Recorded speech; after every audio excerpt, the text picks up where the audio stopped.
எங்கள் வீட்டில் கெஸ்ட் வந்தாலோ இல்லை பெருநாளோ இல்லை இஃப்தாரோ எதுவாக இருந்தாலும் இந்த ஒரு புட்டிங்கை செஞ்சு வச்சிருவேங்க. ஏன்னா ரொம்ப ஈஸியாக இருக்குமா, மிக்ஸி ஜாரில் போட்டு எல்லாத்தையும் அரைச்சி ஊற்றி இட்லி குண்டால வேக வச்சு எடுத்தால் ரெடி ஆயிரும். வாயில் வைக்கும் போது மெல்ட்டிங்காக இருக்கும். ஃபஸ்ட்டு சீனியை கேரமலைஸ் பண்ணிக்கணும். இது ரொம்ப முக்கியமானது. தீச்சிரவே கூடாதுங்க. லேசாக கலர் மாறும் போதே அது ஊற்றிடணும். 3 ஸ்பூன் சர்க்கரைக்கு 1 ஸ்பூன் தண்ணி ஊற்றி பண்ணிடுங்க. அடுத்து ஒரு மிக்ஸி ஜாரை எடுத்துட்டு 3 பிரெட்டு தோலை நீக்கி அதை பிச்சு போட்டுருங்க.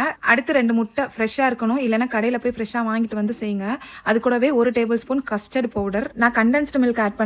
அப்போ வந்து டேஸ்ட் ரொம்ப ரிச்சா இருக்கும். இல்லைன்னா 1/3 கப் சுகர் ஆட் பண்ணிட்டு இது மூழ்கிற அளவுக்கு காய்ச்சின பாலை ஊற்றி அரைச்சி எடுத்துட்டு வந்துட்டு கடைசியாக 1 டீஸ்பூன் வெனிலா எசன்ஸை ஊற்றி கேரமலைஸ் பண்ணி வச்ச பாகலை ஊற்றி வச்சுட்டு ஒரு 25லேருந்து 35 நிமிஷம் வரைக்கும் வேக வச்சு எடுத்தா ரெடி ஆயிருங்க. கீழே தண்ணி ஊற்றிக்கோங்க, ஸ்டாண்ட் வச்சுக்கோங்க.